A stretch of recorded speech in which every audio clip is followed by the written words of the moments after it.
What's happening, people? Hashtag Tom here, and welcome back to another video on the channel. Now today I've got something a little bit different to usual. It's not weekend league highlights and it's not weekend league rewards. We've actually got a squad builder. Now this is a very special squad builder because I'm on an account that has every single card on the game, and you can't really say that too often. As you know, as I've mentioned numerous times by now, I have the playoffs this Friday, and what EA do to make sure that all the pros who are in the tournament have a fair playing field, should I say, they have everyone on an unlocked account where you have access to every single card in the game that's been released over the whole year. So what I'm going to do is just go through the account, pick the players that I'm going to use for Friday, show you what I think I should do, but I also want some advice in the comments because we literally have unlimited access to everything. So if you've got any other ideas, any other players I should be using, feel free to drop them in the comments and let me know. Also, the vlog is coming, but it will probably come as I'm playing. So we're doing two vlogs for the playoffs. One is a preparation vlog, and then one is like a match day one, or what do we call it? Like a tournament as such. So the preparation one, I'm hoping to have out over the weekend when I'm playing. And then the match day one, you'll have to give it a few days after the tournament for us to work through it and make sure that it's as good as it can possibly be. But yeah, let's get on this account, let's get cracking and see what players we have at our disposal. So here we have it then. This is the start of the unlocked account, and the first thing that I do is get the most iconic manager on the game in my team straight away, Payras, an absolute legend of the scene. And I think something on this account means you get the Icon Manager Leagues. I've never seen that in FIFA before. I might be wrong. But we're going to give him an Icon Manager League, and he's going to be French. I'm telling you, you've got to start how you want to carry on, and we're getting a legend in straight away. Payras, just look at the man. You cannot lose with that man on your sideline. Simple as that. Also, the Summer Stars aren't actually on our accounts yet, but we are due them Wednesday as well. So if you see them in concepts, that is because I can't actually play with them yet. But hopefully the world should come together on Wednesday. I should have the Summer Stars, and I should have the upgraded versions of every Path to Glory card as well. Path to Glory? Path to Glory, Festival of Football, same thing, whatever it is. Let's get cracking with the team. Let's get into the keeper. Obviously, we've got the Neuers, Oblaks, every version of Yashin on here, Edison. It's unbelievable, really. If you keep going through it, we got more keepers. You got Navas, other versions of Oblak, Van der Sar, even Petr Cech in there. Basically, I have two options here. One of them is for chemistry, and because he's a big man as well, which is Courtois. There's a few reasons why I think I'm going to pick Courtois. One, he's 6'6". That is a big frame that I need in the goal. And two, he's got come for crosses, which I think is really, really useful, particularly for them RBX crosses or RB square, whatever people use. However, my other option is Schmeichel. I've used Schmeichel a lot this year in the pro scene, and I really, really like his moments card. So it is between Schmeichel and Courtois, but for chemistry right now, we have Thibaut in early doors. He's a big man. You're not going to be able to chip him, let's say that. We'll go fullback first. And again, we're spoiled for choice like we are in every single position. And I think this is where I'm a little bit different to some people. People have been obviously using Alberto and Llorente. I've seen a lot of that. Paredes has a really good card as well. But I actually use Wan-Bissaka in this situation because of his defending and how agile he is. The 96 agility is really, really useful for particularly when you get directional nutmegged and your player's got to like turn quickly to try and recover. Well, Wan-Bissaka's really good at it. There's one problem with him, and he's 75 jumping. I'm a bit concerned. At the minute, it's Wan-Bissaka. However, I'm interested in Llorente as well because he's due a 96 if I'm right there. Because of the way Spain have won their games in Euros, he's due a 96 upgrade very soon. It's really a shootout between Alberto, Llorente and Wan-Bissaka for me. But right now, we've got Wan-Bissaka in. And then centre-back, which I believe is one of the most important positions on the pitch. And there's no better place to start, really. Let me get him up. You know who it is. If you've been watching my videos lately, you know exactly who I'm picking here.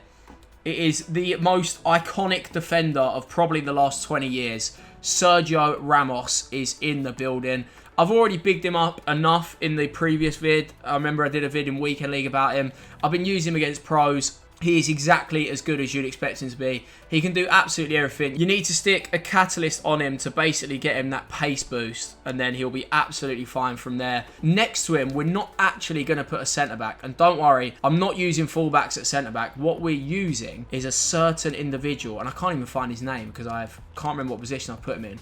It is Patrick Vieira. Prime moments, Patrick Vieira. I'm telling you, this man has got it all. He's actually a centre mid, but with the way he's built and how good he is defending, how strong he is as well, and because he's 6'4", he goes in at centre-back next to Ramos. And I'll also explain at the end, their positions are weird because of chemistry right now, but don't worry. I'll change it all at the end and show you how I line up before I change it in-game. What I'm showing you right now is the in-game formation. And then next, we've got the best man to ever come out of Canada, I would say, Alphonso Davies. I do apologise to any Canadians watching that might be better than him, but I can't think of anyone that comes off the top of my head. Alphonso Davies, what a man, what a player. I've used him ever since his team year come out. I've always liked him as a card, and when he gets the big upgrades, he's worth using. I can quickly show you some other left-backs as well to see who he's competing with. I think Chilwell's going to be an unbelievable card, because if I'm right, he's due at least a 96 by now, because we won our last game. Jordi Alba's good, but he's too small. Hernandez is good, but he's too fat. I do apologise, Hernandez, just a little bit chunky, do you know what I mean? We've all got a few love handles, mate. It's not your fault. He just feels a bit too clunky in game. It's the 99 pace that really does it. He doesn't ever get burnt. He's got 99 agility as well. And the 4-star means that he can actually go forward and travel with the ball as well. So there's 64 players playing in the playoffs this Friday. And I would say at least 60 will have Davies left back. He's probably one of the most nailed on positions in the game. And now we're heading into midfield, and I'll be honest, I think I'm playing a 4-4-2 this week. It might be a 4-2-2-2, but we're lining up in a 4-2-2-2, and then I can explain how it works. It's pretty simple, to be fair. Our defensive midfielder for this week is going to be Ruud Gullit. There's not many better players than Ruud Gullit in any FIFA. I mean, a man with that type of dreadlocks is a man that needs to be in your team. The 5-star weak foot, 4-star skill moves. His defending's not great, I'll be honest, but I just think he's not agile enough to be my attacking midfielder. Like, when he gets around the box, he's a bit of a truck and he gets caught out. So I've decided previously in other foot cups, I've used him as the attacking midfielder and a centre mid. This time he's going to be my defensive one, which some might say is a risk, but I think we're fine. I've been using him and he's just good. I mean, what we should do is go through the centre midfield options first. You can tell here, we've got Zidane, could be the other one. Zidane's card is really good. And obviously having the 5-star as like an attacking midfielder is really helpful. Maradona can't really play centre mid. Pele's been position changed. Same for R9. Bruno's there as one option. So we got Bruno, Zidane. De Bruyne, I think, is just behind the curve a little bit. I don't think he's able to play there. Acuna is going to be a 97 card. The only reason I'm not starting him is because of the 3-star weak foot. He has got everything else to be like a perfect attacking midfielder. But the 3-star weak foot just means that he's too predictable when you're around the box. You know I'm always going to try and go on his left foot. So the man we're going to bring in is Bruno Fernandes. I mean, he has been a mainstay in my team for about 5 months now. Ever since his team of the year come out, he has been the man that has always been doing it for me. So Bruno has kept his spot in the team. However, I am debating another card. Let me show you this card real quick. A lot of you know the story with Harry, the way Luka Modric clutched up for him in FIFA 16. He actually played a massive part for me in FIFA 19, where he had that 99 card. He was doing some bits for me in an England tournament. You know, the tournament I got to represent England. I don't talk about it too much, but I'm debating on Wednesday when he's released if Modric should be good enough to displace Bruno, because the 99 agility, 99 balance, 4-star there.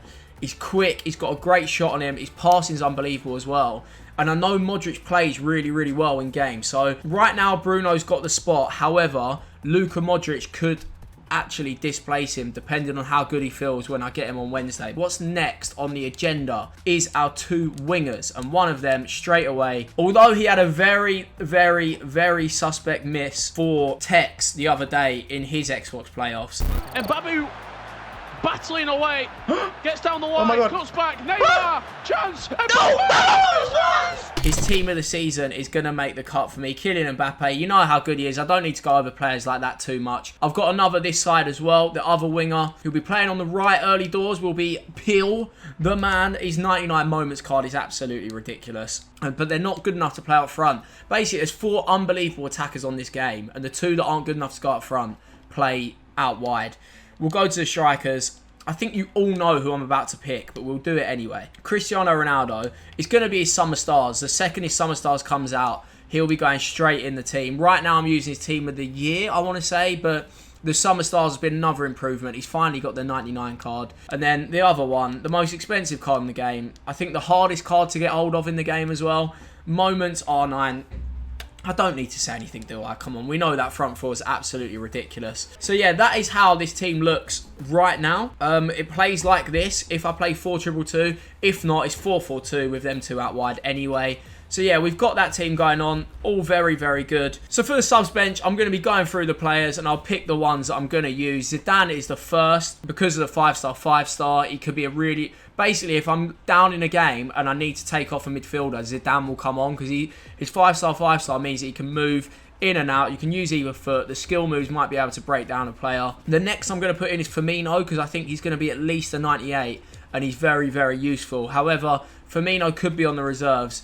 It depends on who else I can get, but Firmino's in for now. The next is Neymar. I mean, you don't have to say too much about Neymar either. He's an obvious position on the bench. Next one on the list, another centre midfielder. I think he can kind of play anywhere, but he'll be playing centre mid for me. Acuna is also on the bench. And then I'm starting to look at defensive players as we go on. I need to make sure we've got the right cards, just in case players get sent off, just in case I fancy bringing off a player. The last attacking player that I really like is Vinicius.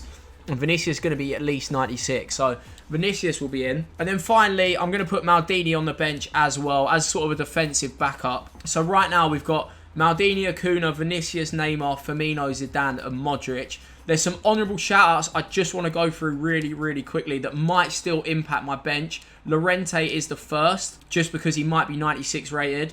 Another sub that I will have, Frankie de Jong, will also be on my bench. I love his passing. His passing is so good. Probably the best passer on FIFA, by the way. If you love your L1 triangles in particular, De Jong is there. Two honourable shout-outs there. Pogba is another one that will be on the reserves. Paul Pogba, get yourself in. And then, if I'm correct, we're also going to have Ronaldinho moments. Very, very good card. Maybe a good impact sub. Bit of a magician, just in case I need something. And I think we'll add Cruyff to it for now. But there is potential for these to change. That is one thing I want to make sure. Here we go then. The final waffle has been cut. And this is what we've ended up with. This is how it plays to get everyone on chemistry. Basically, I'd rather Vieira on 10 chemistry than Pele because I think centre-backs are more important than wingers.